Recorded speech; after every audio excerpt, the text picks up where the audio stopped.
Makanya kita manfaatkan ini bulan-bulan suci Ramadan ini. Jangan kita lewatkan menit demi menit, detik demi detik, jam demi jam, hari demi hari. Karena di bulan Ramadan ini penuh dengan kebaikan. Apa saja dari kebaikan di bulan Ramadan ini. Kita duduk baca Quran, kita silaturahmi, kita zikir. Mentidurnya saja di bulan puasa ini menjadi nilai kebaikan di sisi Allah Subhanahu wa Ta'ala. Luar biasa. Makanya disebut ini bulan istimewa, bukan sekedar mulia. Mulia sudah taruhan, tapi ini istimewa. Kan ada orang itu ini mulia, tapi ada yang istimewa. Nah inilah bulan suci Ramadan. Saking istimewanya bulan Ramadan ini dipilih oleh Allah, yaitu menjadi bulan turunnya Al-Quranul Karim. Terus kita diwajibkan berpuasa, diwajibkan macam-macam di bulan suci Ramadan ini. Karena memang bulan Ramadan ini bukan sekedar mulia, tapi yaitu istimewa.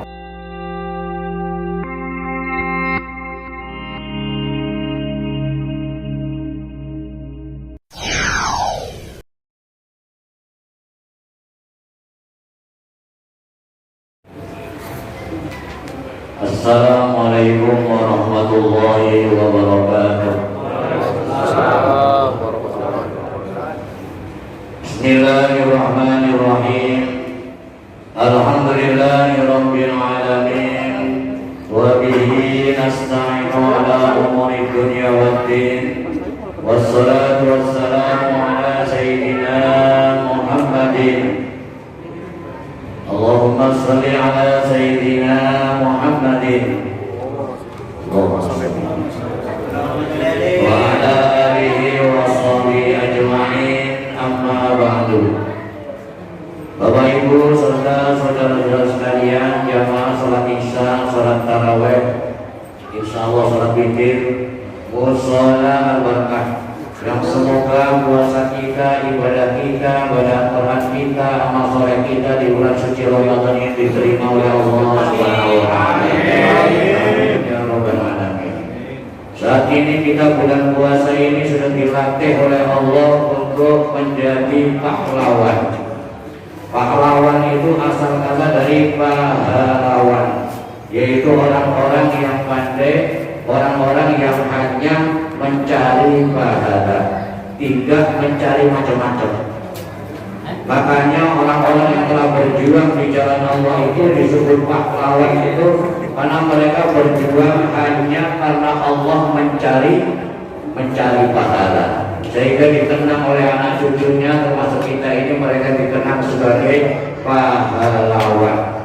Sehingga Rasulullah SAW yang hadisnya populer di bulan Ramadan ini, man shoma Ramadana imanan wa ihtisaban ghufira lahu ma taqaddama min dhanbi. Siapa yang puasa di bulan Ramadan karena iman dan karena mengharap pahala dari Allah, maka dosa-dosa yang telah lalu diampuni oleh Allah Subhanahu wa Ta'ala.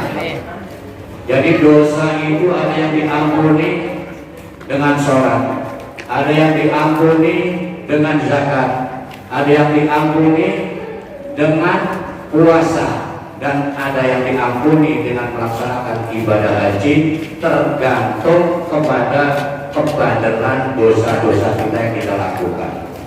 Kalau dosa-dosa kecil yang kita lakukan tiap hari itu dihapus oleh Allah Subhanahu wa Ta'ala dengan kita melaksanakan sholat. Antara sholat yang satu dengan sholat yang lain itu adalah menghapus dosa-dosa di antaranya. Ini kita enaknya jadi orang Islam. Setiap hari kita dibersihkan oleh Allah. Habis sholat subuh kita sudah berhadapan dengan berbagai macam dosa dan maksiat. Nanti di Batohor dicuci lagi, sampai maghrib dicuci lagi, sampai isya dicuci lagi. Kita tidur, sebelum tidur udah ngelamun macam-macam, kadang-kadang ngomongin macam-macam, melihat HP yang macam-macam. Itu pun sesungguhnya dosa yang kita tidak terasa. Nanti bangun kita dicuci lagi dengan melaksanakan sholat subuh. Makanya bagi orang yang beriman, bagi orang Islam yang sudah melaksanakan sholat, dia insya Allah pasti akan masuk surga. Saya pastikan pasti masuk surga apabila sudah kita melakukan sholat seperti itu. Karena masih banyak saudara-saudara kita yang belum melakukan sholat. Kurang kerjaan amat, Allah juga memasukkan surga orang yang sudah rajin seperti ini. Dan Allah Subhanahu wa Ta'ala itu Maha Pengampun. Salah satu pengampunnya yaitu dengan sistem yang diterapkannya. Supaya kamu diampuni, laksanakan sholat. Supaya kita betul-betul bersih menghadap kepada Allah Subhanahu wa Ta'ala. Kita datang ke dunia ini dalam keadaan bersih. Kullu mauludin yuladu ala fitrah, setiap yang dilahirkan itu dalam keadaan bersih. Allah inginnya kita pulang ke sana juga bersih juga. Makanya nanti yang tidak bersih dia mesti dicuci dulu supaya bersih, supaya rapi, dicuci dulu, dijemur dulu, disetrika dulu, baru dimasukkan ke lemari. Itu seperti itu, karena kita datang bersih, pulang harus bersih. Sedangkan cara pembersihannya sudah disediakan oleh Allah dengan syahadat. Dosa kekafiran ini bisa terhapus dengan kita mengucapkan 2 kalimat syahadat. Kafir dari kecil, dari lahir, tiba-tiba umur 70 tahun dia mengucapkan asyhadu an la ilaha illallah wa asyhadu anna Muhammadar Rasulullah. 70 tahun ke belakang itu dianggap bersih oleh Allah Subhanahu wa Ta'ala. Terus kita yang sudah bersyahadat ini juga sama dengan sholat, itu bersih sekali nanti. Karena kalau urusan masuk surga, apabila orang sudah mengucapkan 2 kalimat syahadat, ini pasti masuk surga. Pasti. Cuman faktornya belakang sama duluan aja. Kita datang ke musola aja lah. Ada yang datang duluan, ada yang datang belakangan. Nanti di surga juga sama kayak begitu. Ada yang sudah duluan di sana enak-enak, ada yang datang belakangan, sesuai dengan bagaimana kita berpacu dan berlomba-lomba melakukan kebaikan di dunia ini. Siapa cepat ya siap masuk surga juga. Kalau urusan masuk surga, syahadat itu sudah masuk surga. Tapi kita ingin bahwa kedudukan kita ini tinggi di sisi Allah Subhanahu wa Ta'ala dibanding yang lain-lainnya. Ada dosa yang tidak bisa dihapus dengan sholat, yaitu dengan zakat. Ini dosa sama orang. Dikiranya kalau kita sudah sholat khusyuk, sholat ini nggak punya dosa. Oh, kita masih punya dosa. Kita berangkat sholat, ada tetangga kita yang kelaparan, ada saudara kita yang perlu dibantu. Itu kalau tidak kita lakukan sama juga kita masih menanggung dosa. Makanya membersihkan dosa itu bisa disebut dengan zakat, yaitu membersihkan. Qad aflaha man zakkaha wa qad khaba man dassaha. Siapa sungguh beruntung orang yang membersihkan dirinya, dan sungguh merugi orang yang mengotori dirinya. Jadi yang membersihkan itu untung, yang ngotorin itu rugi. Sama kayak baju itu, kalau dibersihkan dia akan mendatangkan keuntungan, kalau dikotori dia akan mendatangkan kerugian. Sama dengan kita. Kenapa zakat ini kok disebut pembersih? Bagi orang yang kaya dia bersih dari sifat rakus, kikir, pelit, mendik dan lain sebagainya. Bersih dari sifat itu. Dikira itu bukan kotoran, kita pelit, kita mendik, itu kotoran yang harus dibersihkan. Allah memberikan cara, yaitu dengan membayar zakat. Cara lain dengan zakat nggak bisa, dengan infak, dengan sedekah. Itu cara-cara untuk membersihkan. Bagi orang yang punya, dia bersih dari sifat rakus, kikir. Tapi bagi orang yang rezeki yang diberinya, dia bersih dari sifat dendam, iri dan dengki. Ini yang dikasih. Tetangganya lagi miskin, jadi dia rela karena dia tadi kasih zakat. Dia akan nyobain lah, kaya tapi pelit. Ini yang miskin.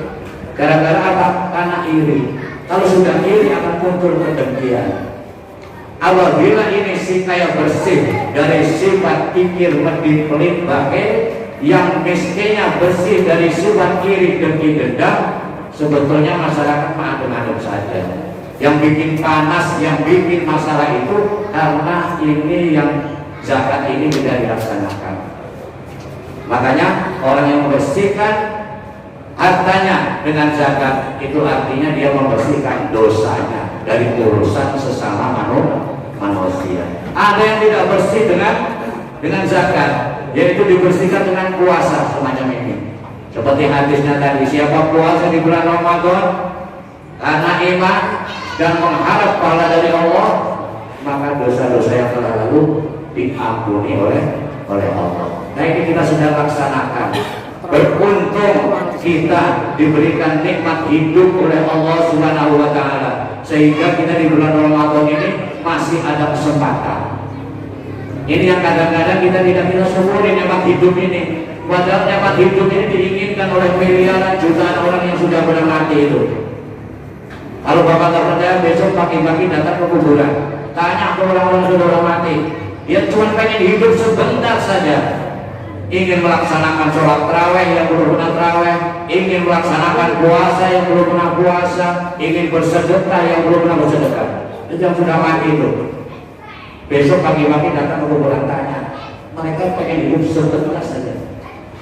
Sedang kita nggak pernah minta hidup, tapi sudah dikasih oleh Allah. Ini kenikmatan yang sangat besar sekali. Bagi orang yang hidupnya bodoh masih ada kesempatan cari ilmu. Bagi orang yang hidupnya maksiat masih ada kesempatan bertobat. Bagi orang yang amalnya sedikit masih ada bisa menambah, karena kita masih dikasih kenikmatan hidup. Makanya kita manfaatkan ini bulan-bulan suci Ramadan ini. Jangan kita lewatkan menit demi menit, detik demi detik, jam demi jam, hari demi hari. Karena di bulan Ramadan ini penuh dengan kebaikan. Apa saja jadi kebaikan di bulan Ramadan ini. Kita duduk baca Quran, kita silaturahmi, kita zikir. Mentidurnya saja di bulan puasa ini menjadi nilai kebaikan di sisi Allah Subhanahu wa Ta'ala. Luar biasa. Makanya disebut ini bulan istimewa, bukan sudah mulia. Mulia sudah karuan, tapi ini istimewa. Kan ada orang itu ini mulia, tapi ada yang istimewa. Dan inilah bulan suci Ramadan. Saking istimewanya, bulan Ramadan ini dipilih oleh Allah, yaitu menjadi bulan turunnya Al-Qur'anul Karim. Terus kita diwajibkan berpuasa, diwajibkan macam-macam di bulan suci Ramadan ini. Karena memang bulan Ramadan ini bukan sekedar mulia, tapi yaitu istimewa. Lagi-lagi saya sampaikan di mana-mana, siapa yang berbuat amalan istimewa di bulan yang istimewa, maka dia akan mendapatkan keistimewaan dari Allah Subhanahu wa Ta'ala. Ramadan setahun cuma 1 bulan. Setelah Ramadan nggak ada Ramadan lagi, nunggu 11 bulan baru akan Ramadan. Makanya rugi orang yang keluar dari bulan Ramadan tapi dia tidak mendapatkan ampunan dari Allah Subhanahu wa Ta'ala. Sangat rugi, karena Allah mengobrol ampunan, mengobrol pahala. Setiap waktu, setiap malam Allah itu menyeru kepada hamba-hambanya, siapa yang pengen diampuni, aku akan ampuni. Siapa yang cinta kepadaku, aku akan mencintainya. Siapa yang menuntut kepadaku, aku akan penuhi tuntutannya. Setiap malam Allah Subhanahu wa Ta'ala menyeru hamba-hambanya ini. Nah, siapa melewatkan bulan suci Ramadan, kok keluar dari bulan Ramadan tidak mendapatkan ampunan, maka dia termasuk orang-orang yang rugi. Terus begitu istimewanya di bulan Ramadan ini, itu setan jin yang suka ganggu diikat oleh Allah Subhanahu wa Ta'ala. Sehingga kita lihat orang yang biasanya tidak pernah sholat sunnah di bulan Ramadan, sholat sunnah, karena yang suka ganggu diikat. Orang yang tidak pernah ke musola, ke masjid, musola penuh dengan orang-orang yang terkadang tidak biasa datang ke masjid. Kenapa? Karena yang ganggunya diikat, setannya diikat. Karena Allah betul-betul mengistimewakan, memuliakan bulan suci Ramadan ini. Pertanyaannya, loh Pak, setan kok diikat? Tapi kok masih banyak orang yang maksiat yang ini? Gimana tuh Pak? Itu pertanyaan yang harus dijawab. Jadi selama 11 bulan ini, bagi orang-orang yang memperturutkan hawa nafsunya, itulah dia adalah anak-anak murid setan yang sekarang diikat itu. Makanya ketika Ramadan datang, walaupun gurunya diikat karena sudah dididik selama 11 bulan, ya dia mau lancar biasa. Walaupun tidak ada gurunya. Nah, ini karena guru kita diikat, semua kita lah digoda oleh setan. Siapa tidak digoda oleh setan? Terasa sekali loh di bulan Ramadan ini kalau setan diikat. Gak pernah baca Quran, itu kalau baca Quran pengennya baca aja, pengennya gitu, Quran pengen baca aja. Kalau selain bulan Ramadan begitu enggak? Tidak, karena setannya dilepas. Jadi selalu mengawal kita. Namanya guru ya selalu mengawal anak muridnya. Bulan Ramadan gak ada kesempatan, diikat oleh Allah karena istimewa di bulan suci Ramadan. Makanya kita di bulan suci Ramadan ini betul-betul melakukan apa saja sesuai dengan keinginan kita, bukan keinginan setan. Jadi sesuai dengan keinginan kita. Yang biasanya melakukan kebaikan semakin baik. Orang yang tidak baik hanya berbuat jadi baik, apalagi yang sudah terbiasa melakukan kebaikan, dia akan semakin baik, semakin baik, semakin baik. Kenapa? Karena nafsu oleh Allah Subhanahu wa Ta'ala di bulan ini betul-betul dilatih. Kita menjadi orang-orang yang mencari pahala. Jadi keluar dari bulan Ramadan harus semua jadi pahlawan, yaitu pahlawan. Tidak boleh disebut lagi. Kalau kita nggak nyari pahala, ngapain kita mesti lapar, mesti haus? Padahal kalau kita mau pura-pura juga bisa. Ini kan orang sahur kita ikut sahur. Nanti di kantor kita ngopi, sarapan, pulang orang-orang buka ikut buka. Siapa yang tahu? Tidak ada yang tahu, karena puasa ini urusan kita dengan Allah Subhanahu wa Ta'ala. Karena urusannya kita dengan Allah, Allah yang akan langsung membagi-bagi pahalanya. Orang yang melakukan secara diam-diam hanya karena Allah, nanti masuk surganya juga secara diam-diam. Ada yang tahu?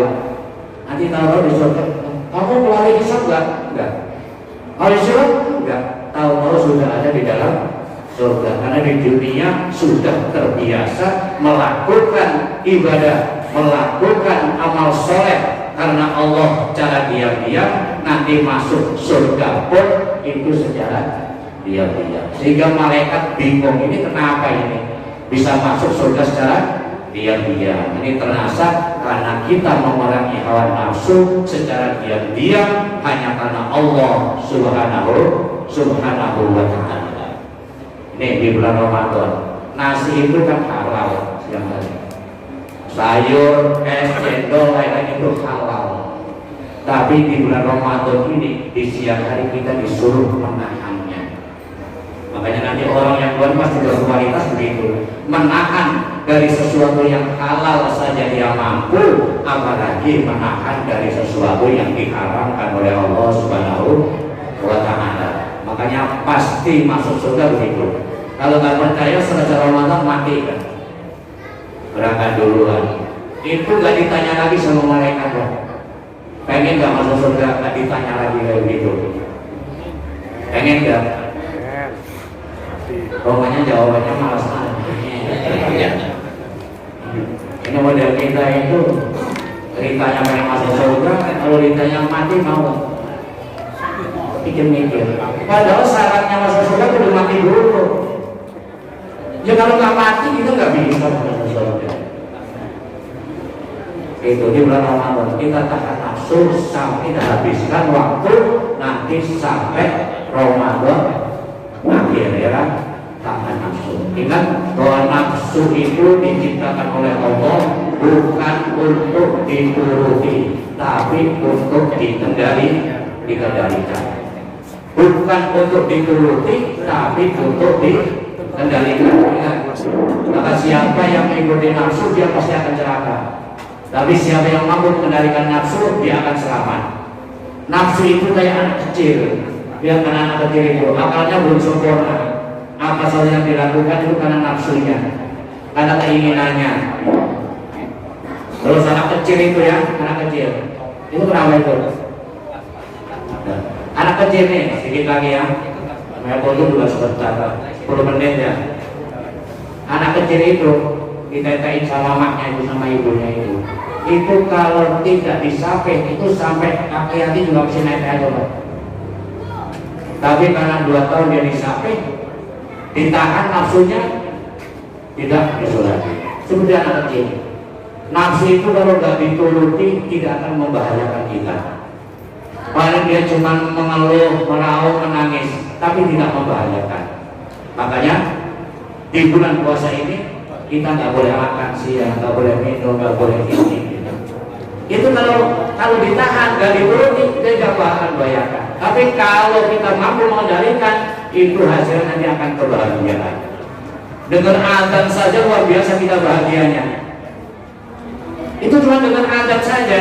Belum kita makan apa, belum makan apa. Kenapa? Karena keberhasilan kita menahan hawa nafsu akan menghasilkan kebahagiaan. Terus nafsu itu seperti kuda binal, kuda atau kuda. Siapa yang mampu mengendalikan kuda, dia akan menikmati menunggang kuda sampai kepada tujuan. Tapi siapa yang tidak mampu mengendalikannya, dia akan terpelanting, jatuh dan terinjak-injak oleh kuda itu. Tidak sedikit tidak mampu karena nafsu, dia terinjak-injak oleh kudanya sendiri.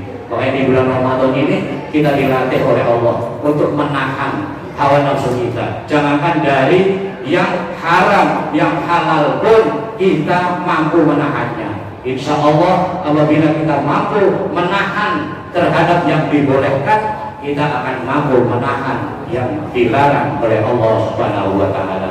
Sehingga kita keluar dari Ramadan ini betul-betul kita bersih dari segala dosa dan kita kembali kepada fitrah sebagai manusia, sebagaimana fitrahnya ikan kembali ke dalam air, sebagaimana fitrahnya harimau dikembalikan ke hutan. Insya Allah kita akan mendapatkan kemerdekaan dalam kehidupan kita, menjalankan agama dengan penuh kemerdekaan, dengan penuh ketenangan, menjalankan aktivitas dengan penuh ketenangan, karena kita betul-betul di bulan Ramadan ini lagi belajar menjadi pahlawan, sehingga kita melahirkan yaitu pahlawan Ramadan. Semoga Allah Subhanahu wa Ta'ala menjadikan Ramadan ini Ramadan yang terbaik dibanding Ramadan yang sudah kita lalui. Dan semoga Allah Subhanahu wa Ta'ala memberikan kesehatan, kemampuan kesehatan kepada kita, sehingga kita bisa menghabiskan sisa-sisa hari Ramadan ini untuk terus meningkatkan kualitas kita ibadah kepada Allah Subhanahu wa Ta'ala. Kurang lebihnya mohon maaf. Wassalamualaikum warahmatullahi wabarakatuh.